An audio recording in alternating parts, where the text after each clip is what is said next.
Okay, sound and intensity and resonance. So sound intensity is basically a definition of how loud a sound is. So this is described as the rate at which energy flows through a unit area perpendicular to the direction of wave motion. But basically, this is how loud something is.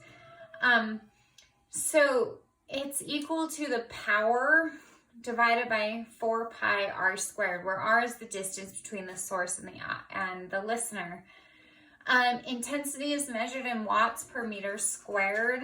Power is watts, and r is a distance, so meters. But what do you actually hear loudness described as? It's not watts per meter squared. That's never how you hear it described. You actually hear intensity is almost always described as decibels. And it's those amount of decibels that explain how loud your speaker system can get. And, you know, when you're going to have damage to your ears and that sort of thing. So number 1 is calculate the intensity of sound waves from an electric guitar amplified at a distance of 5 meters when its power output is equal to one of the following values. So the first one is 0.25 watts.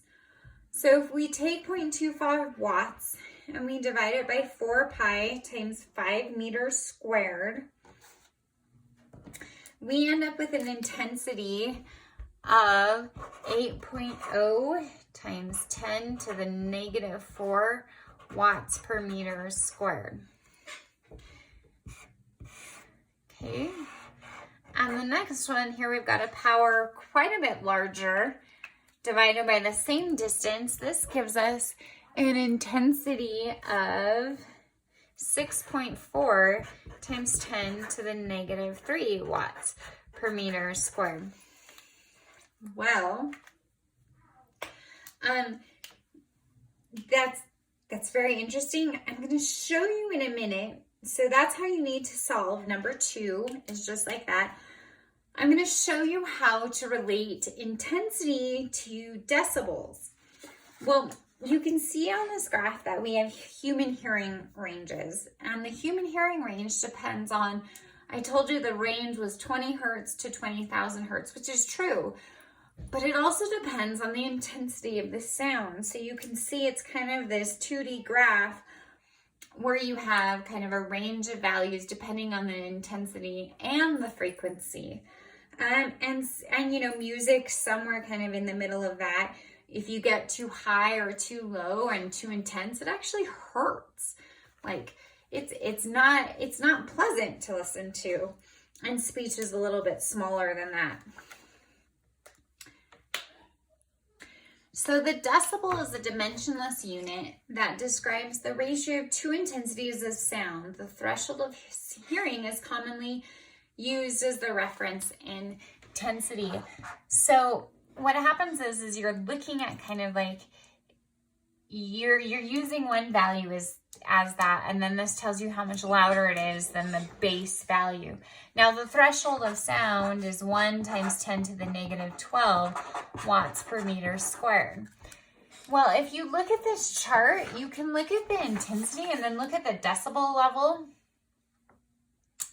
When you look at the intensity, they increase by an order of magnitude, while our decibel level increases by 10. So it turns out that your decibel level is equal to 10 times the log of your intensity that you're looking at versus intensity naught. Now this is usually the threshold of sound. So if you were doing this, and you can try it out, I was just curious about this. It totally works. It completely describes all those numbers in the graph. Now, the thing about loudness is that our perception of loudness in the human ear is approximately logarithmic. So, you know, when in logarithm in a logarithmic scale, when things increase by an order of magnitude, not logarithmic, that's only increased on a logarithmic scale of 1. So what we can do then is use this to figure out our decibel level. So if we take our 10 times log base 10 of 8 times 10 to the negative 4 divided by 10 to the negative 12, you get a decibel level of 89. Okay, and if we do the same down here, now one thing to look at, we've got a change in our order of magnitude, so this should be about 10 higher, and we plug that in, we get a decibel level of 98. So I think it's always interesting to put in decibels because we very rarely talk about sound intensity in terms of watts per meter squared. It's almost always in terms of decibels.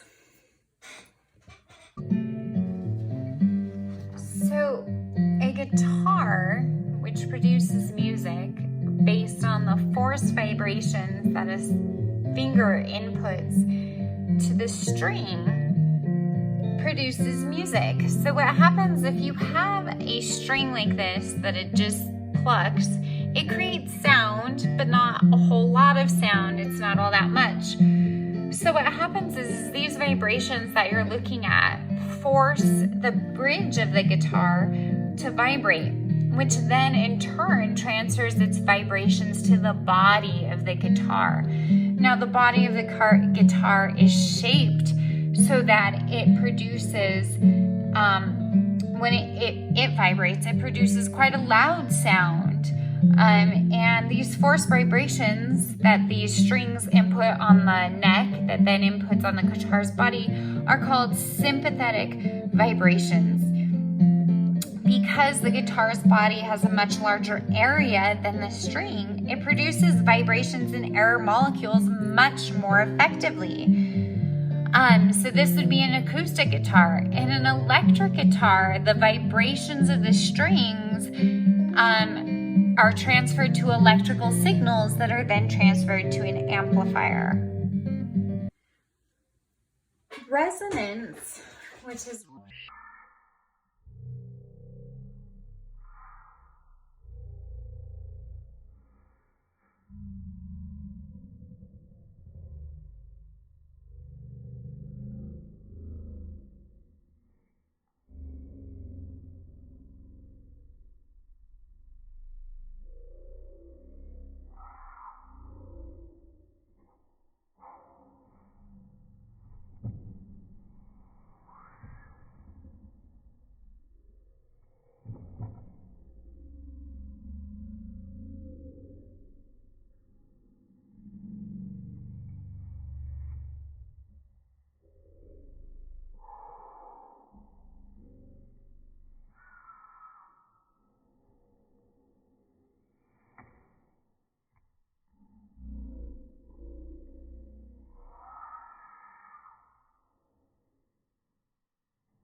resulting in a large amplitude of vibration.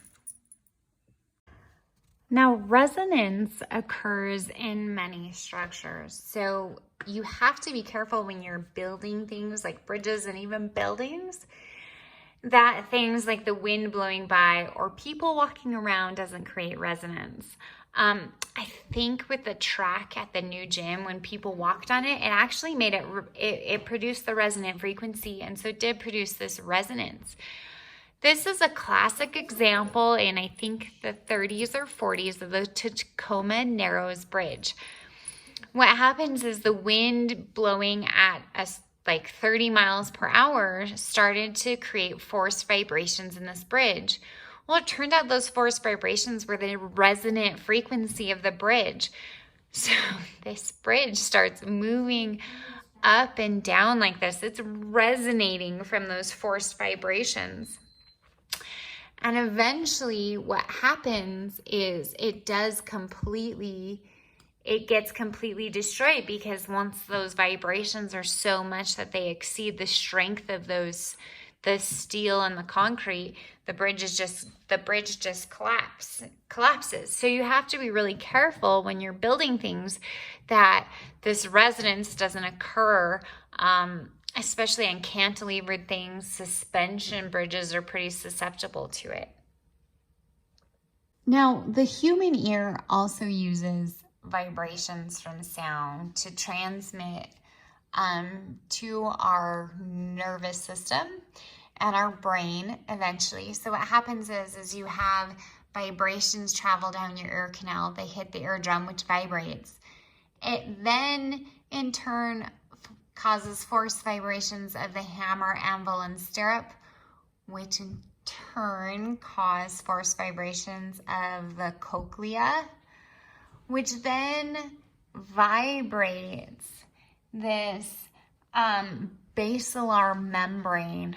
And the basilar membrane has different areas with different natural frequencies. And those different natural frequencies are then connected to embedded nerve cells, and with the different frequencies, it transfers those different frequencies to our brain, which is how we hear. That's it for intensity and loudness.